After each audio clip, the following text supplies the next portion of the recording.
कक्षा में दोस्तों हमने कोशिका झिल्ली एवं कोशिका झिल्ली का जो तरल मुझे एक मॉडल सिंगर निकोलसन द्वारा दिया गया सन 1972 में उसके बारे में अध्ययन किया था।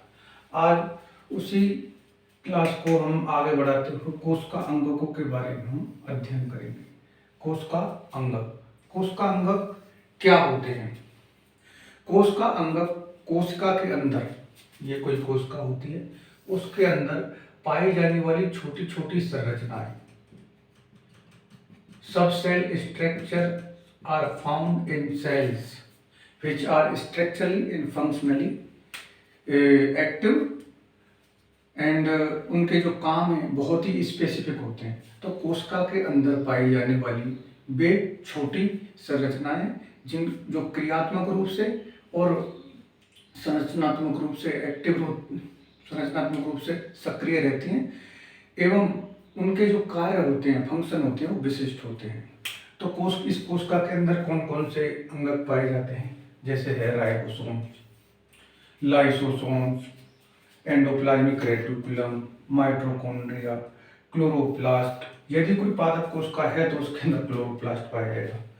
और वैक्यूल्स, ये भी पादप कोशिका के अंदर पाई जाती है। न्यूक्लियस सभी कोशिकाओं के अंदर पाया जाता है, केंद्रक। सेंट्रोसोम्स और भी कोशिकांग होते हैं, लेकिन जो राइबोसोम होता है, राइबोसोम का मेन काम क्या होता है? कोशिका के अंदर प्रोटीन संश्लेषण, प्रोटीन सिंथेसिस। प्रोटीन संश्लेषण का काम मेन किसका होता है? राइबोसोम का। इसी कारण इसे कोशिका की कोशिका भट्टी के नाम से भी जाना जाता है। लाइसोसोम के अंदर क्या होते हैं? पाचन के एंजाइम, जितने भी डाइजेस्टिव एंजाइम जिनको हाइड्रोलाइजेज बोलते हैं, हाइड्रोलाइजेज वो किसके अंदर पाए जाते हैं? लाइसोसोम में। जैसे प्रोटीन को पाचन करने वाले एंजाइम प्रोटीएजेज, लिपिड को लिपिडेजेज, कार्बोहाइड्रेट को पाचन करने वाले कार्बोहाइड्रेजेज। तो ये हाइड्रोलाइटिक एंजाइम हैं, ये पाए जाते हैं लाइसोसोम के अंदर। एंडोप्लाज्मिक रेटिकुलम पाई जाती है। ये दो प्रकार की होती है, स्मूथ ईयर, रफ ईयर। यदि एंडोप्लाज्मिक रेटिकुलम के ऊपर ये दानेदार स्ट्रक्चर जो राइबोसोम होती है, यदि यह पाई जाती है तो उसको बोलते हैं रफ ईयर, खुरदरी अंतःप्रद्रवी जालिका। और यदि नहीं है राइबोसोम उसके ऊपर एब्सेंट है तो उसको बोलते हैं स्मूथ ईयर, मतलब चिकनी अंतःप्रद्रवी जालिका। अब एंडोप्लाज्मिक जो रेटिकुलम अंतःप्रद्रवी जालिका होती है, उसका मुख्य काम क्या होता है? Transport substance and synthesis of the protein. मतलब कोशिका के अंदर ट्रांसपोर्ट क्या करती है? पदार्थों को एक जगह से दूसरी जगह ट्रांसपोर्ट करती है। और सिंथेसिस प्रोटीन में कौन सी? लाइपोप्रोटीन, ग्लाइकोजन, इनका निर्माण में भागीदारी होती है एंडोप्लाज्मिक रेटिकुलम की। फिर है माइटोकॉन्ड्रिया, इसको जाना जाता है पावर हाउस ऑफ सेल, कोशिका का शक्ति गृह, क्योंकि जो ऑक्सीडेटिव फॉस्फोराइलेशन होता है वो इसी माइटोकॉन्ड्रिया के अंदर होता है। इसलिए एटीपी जनरेटिंग मशीन होती है सेल्स की। जो ATP is known as the energy currency of cell. कोशिका को जहां भी कोशिका को ऊर्जा की आवश्यकता होती है, उस ऊर्जा का निर्माण एक फिक्स बॉन्ड के अंदर कर देता है। ये कौन? माइटोकॉन्ड्रिया, जिसे एटीपी, एडिनोसिन ट्राइफॉस्फेट के नाम से जाना जाता है। और जो प्रक्रिया होती है एटीपी फॉर्मेशन की, बहुत ही कॉम्प्लेक्स होती है, वो उसको बोलते हैं ऑक्सीडेटिव फॉस्फोराइलेशन। क्योंकि माइटोकॉन्ड्रिया इस एनर्जी के निर्माण के लिए ऑक्सीजन का यूज करता है फॉस्फोराइलेशन में, तो इसलिए इसको ऑक्सीडेटिव फॉस्फोराइलेशन कहते हैं। क्लोरोप्लास्ट होता है कोशिका के सभी पादप कोशिकाओं में, जो पादप कोशिका होती है उसमें क्लोरोप्लास्ट। ये क्लोरोप्लास्ट का जो मुख्य काम है प्रकाश संश्लेषण, प्रकाश ऊर्जा को ट्रैकिंग, मतलब एक ट्रैक करने और उस एनर्जी फॉर्मेशन, कौन सी? लाइट एनर्जी को ट्रैक करके प्रकाश संश्लेषण करता है क्लोरोप्लास्ट। वैक्यूल्स, रिक्तिका, ये रिक्तिका होती है, ये भी पादप कोशिका के अंदर पाई जाती है। और 90% जो एरिया होता है ये पादप कोशिका के अंदर घिरी रहती है।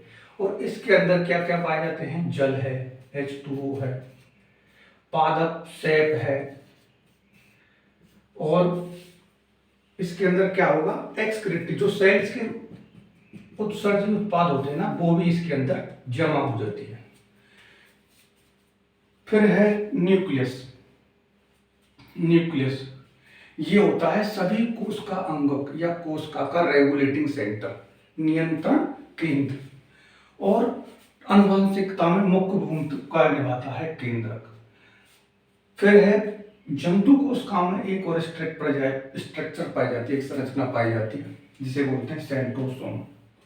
सेंट्रोसोम का मेन जो काम होता है, जब कोशिका विभाजन करती है तो कोशिका विभाजन जैसे समसूत्री विभाजन, माइटोसिस और मियोसिस, तो इनमें क्या करे, स्पेंडल फाइबर तर्कु तंतु के निर्माण में किसके द्वारा होता है, सेंट्रोसोम्स के द्वारा।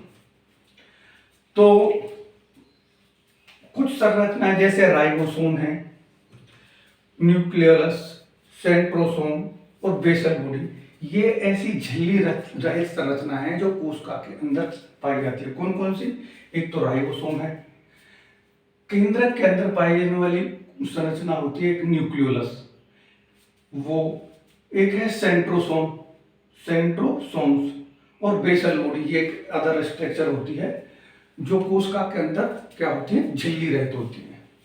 राइबोसोम एक ऐसा अंगक है कोशिका के अंदर जो झिल्ली रहित होता है और प्रोकैरियोटिक यूकैरियोटिक दोनों कोशिकाओं में पाया जाता है। ये भी लाइसोसोम भी मेम्ब्रेन बाउंड होती है। माइटोकॉन्ड्रिया, क्लोरोप्लास्ट, ये ड्वेल मेम्ब्रेन मतलब दो ही झिल्ली से घिरे हुए अंगक होते हैं माइटोकॉन्ड्रिया, क्लोरोप्लास्ट।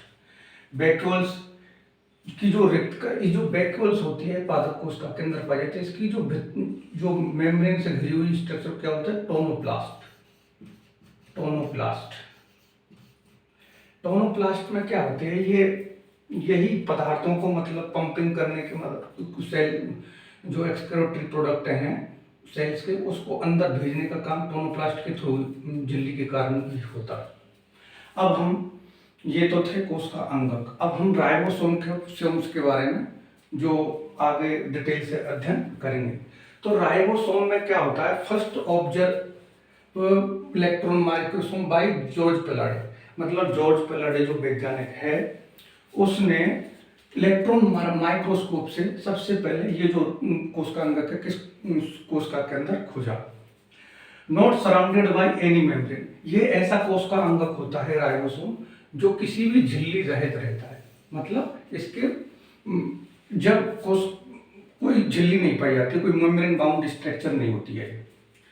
अब जो राइबोसोम का निर्माण है, राइबोसोम का जो निर्माण है वो होता है आरएनए प्लस प्रोटीन। तो इसी कारण इसको बोलते हैं राइबो न्यूक्लियोप्रोटीन। इसको कौन सी होती है, राइबो न्यूक्लियोप्रोटीन से बना होता है। अब राइबोसोम क्या होते हैं, जैसे राइबोसोम की जो स्ट्रक्चर होती है, तो बड़ी 2 यूनिट से Mg+2 मैग्नीशियम +2 ये जो आयन होता है, इसकी सहायता से इसकी दो यूनिट होती हैं, एक तो बड़ी होती है बड़ी यूनिट और एक होती है छोटी यूनिट। और इस मैग्नीशियम आयन की सहायता ये होता है, इसको आपस में जोड़ने के लिए जिम्मेदार होता है Mg+2 राइबोसोम। तो ये जब कोशिका फंक्शनली क्रियात्मक रूप से प्रोटीन का निर्माण करते हैं, तब ये दोनों जो यूनिट हैं mRNA के ऊपर, ये mRNA है, मैसेंजर आरएनए राइबोन्यूक्लिक एसिड, इसके ऊपर आकर जुड़ जाती है, तो बहुत सारे राइबोसोम जुड़ जाते हैं। तो इसको बोलते हैं, स्ट्रक्चर को जब बहुत सारे राइबोसोम mRNA के ऊपर बैठ जाते हैं तब बोलते हैं इसको पॉलीसोम या पॉलीराइबोसोम। और यही संरचना प्रोटीन संश्लेषण मतलब ट्रांसलेशन अनुवादन के लिए जिम्मेदार होती है। मेन क्या काम होता है राइबोसोम का, प्रोटीन संश्लेषण।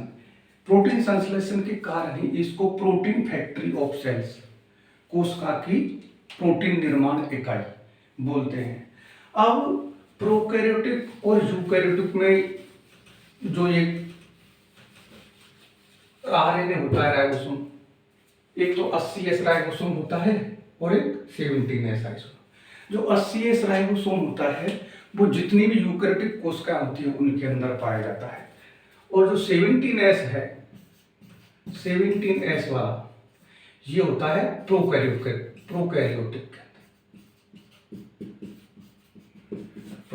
कोशिकाओं के अंदर। लेकिन दो संरचनाएं ऐसी हैं, माइटोकॉन्ड्रिया प्लस क्लोरोप्लास्ट। इन दोनों संरचनाओं के अंदर 17S राइबोसोम पाया जाता है। अब इस S क्या है, S का मतलब क्या है?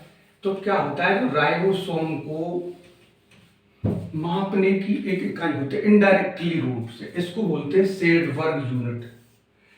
तो ये क्या है, इनडायरेक्ट जो सेडबर्ग यूनिट है, S का मतलब, तो ये S में जो ये क्या करती है, कोशिका में जो राइबोसोम है उसको इनडायरेक्टली रूप से, इनडायरेक्ट मतलब सेडिमेंटेशन कोफिशिएंट और measure of the density and size. इस सेडिमेंटेशन, जब कोशिका को अपन किसी यंत्र से उसको डीएनए फीएनए निकाला जाता है तो उसको मतलब कितनी जल्दी बैठेगी नीचे तरल पदार्थ के रूप में, तो वो होता है सेडिमेंटेशन कोफिशिएंट, एस से डिनोट करते हैं उसको। एंड मेजर ऑफ डेंसिटी, ये एस यूनिट क्या किसको मेजर करती है, इनडायरेक्टली रूप से डेंसिटी मतलब घनत्व और उसकी साइज को डिनोट करती है एस वाली यूनिट। अब ये थे राइबोसोम। राइबोसोम जो कोशिकाएं प्रोटीन संश्लेषण का सक्रिय रूप से निर्माण करती हैं, तो उनमें क्या राइबोसोम बहुत ही एक्टिव होता है। तो ये थी थोड़ी राइबोसोम्स के बारे में जानकारी।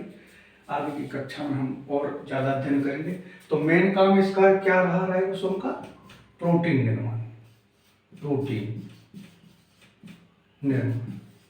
जो स्ट्रक्चर बनी एमआरएनए के ऊपर उसको बोलते हैं पॉलीसोम्स या पॉलीराइबोसोम। तो ये थी अपन की राइबोसोम्स के बारे में। आगे की इस कक्षा को आगे बढ़ेंगे। धन्यवाद।